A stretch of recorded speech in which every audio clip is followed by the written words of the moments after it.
Let's go live out to the U.S. Capitol now, where the Senate is expecting up to 20 hours of debate over that massive tax and spending bill. That will be followed by what's known as a vote-a-rama, when lawmakers can demand votes on unlimited amendments. And that process could also last nearly a day.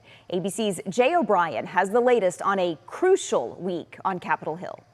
The yeas are 51, the nays are 49. The motion is agreed to. President Trump's so-called one big beautiful bill clearing its first Senate procedural hurdle by a razor-thin margin. The president calling the vote a great victory. In its current form, the legislation cuts taxes by $4 trillion, making the president's 2017 tax cuts permanent, and includes campaign promises like no tax on tips and overtime. To pay for that, it cuts programs like Medicaid, imposing new work requirements, and slashes clean energy initiatives that were passed during the Biden administration. We're trying to do hard things that should be done and have to be done.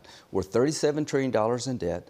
Medicaid has grown 50% in 5 years. It's about to take over Medicare. Senate Majority Leader John Thune only able to lose 3 Republican votes on last night's crucial hurdle, losing 2 Senators Rand Paul of Kentucky and Tom Tillis of North Carolina. Trump then lashing out at Tillis in a lengthy post, signaling he may support primary challengers against the senator. And late today, in a stunning announcement, Tillis saying he won't seek a 3rd term next year. Every Senate Democrat opposing the bill. Democratic Senator Chris Murphy telling NBC. The Congressional Budget Office, nonpartisan, says it's going to kick between 10 and 15 million people off their health care. And for what?